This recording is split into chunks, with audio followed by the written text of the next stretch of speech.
Bike নিয়ে ঘুরতে ঘুরতে মাঝে মাঝে এমন রাস্তা পড়ে যায় যেখানে আসলে একটু জোরে টানতে হয় বা ভালো লাগে বা সেই সুযোগ রয়েছে।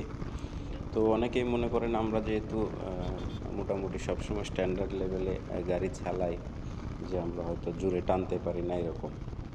এটা আসলে বেশিরভাগ যারা ছাপরি টাইপের তারা এরকম মনে করে, দেখবেন রাস্তা দিয়ে যাচ্ছে, আস্তে আপনার ডান পাশ দিয়ে বাম পাশ দিয়ে ঘুরিয়ে আপনাকে মানে ডিস্টার্ব করবে।